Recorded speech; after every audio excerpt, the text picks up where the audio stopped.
На подрачјето на СВР Куманово изминатава недела беа расчистени 5 кражби, од кои 2 биле извршени во деловни објекти, една во објект во јавно предпријатие и една во објект кој е во изградба, како и кражба на платежна картичка од возило со кое била вршена трансакција, при што сторителот бил веднаш приведен и платежната картичка и парите биле вратени на собственичката. Полициските службеници од Оделот за криминалистичка полиција од Куманово од слобода лишиле 5 лица поради постоење основи на сомнение дека се извршители на делата.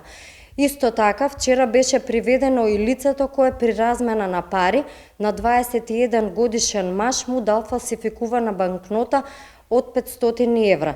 Секторот за внатрешни работи Куманово презема активности и мерки за расчистување на други кривични дела.